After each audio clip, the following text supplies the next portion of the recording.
Hi welcome to Idol Ganesh handloom lovers కి beautiful concept అండి. చూడండి, ఇదంతా కూడా హ్యాండ్లూమ్ మట్కా సిల్క్ అండి.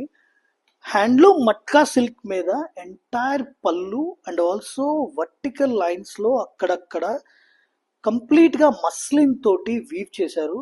ఎంటైర్ శారీలో ఇట్లాగా గోల్డెన్ కాయిన్స్ తోటి ఇంటర్లాకింగ్ వీవింగ్ చేశారండి. ఒకసారి కంప్లీట్ శారీ ఓపెన్ చేద్దాం. దీనికి రన్నింగ్ బ్లౌజ్ ఇస్తాడండి. చూడండి ఎంత స్పెషల్ గా ఉందో శారీ. ఇదంతా కూడా మస్లిన్ పళ్ళు అండి. అలాగే మీకు అక్కడక్కడ కనిపిస్తుందంతా కూడా మస్లిన్, మధ్యలో అంతా ప్యూర్ హ్యాండ్లూమ్ మట్కా సిల్క్. దాని లోపల కంప్లీట్ గా ఇట్లాగా గోల్డెన్ కాయిన్స్ లాగా ఇంటర్లాకింగ్ చేశారు. ఇందులో కూడా మన దగ్గర కలర్ ఆప్షన్స్ ఉన్నాయి. ఇది కంప్లీట్ గా సిల్క్ మార్క్ సర్టిఫైడ్ శారీ అండి. నేను ఒకసారి each and every colour option చూపిస్తాను. ఇది ఒక కలరు, అలాగే ఇది ఒక లావెండర్ చాలా బ్యూటిఫుల్ గా ఉందండి. కలర్స్ అన్ని కూడా చాలా బాగున్నాయి. ఇది చూడండి, ఇది వచ్చేసి వైన్ కలర్ అండి. One more colour we have a peacock blue అండి. నేను ఓపెన్ చేసింది రెడ్ కలర్. Thank you.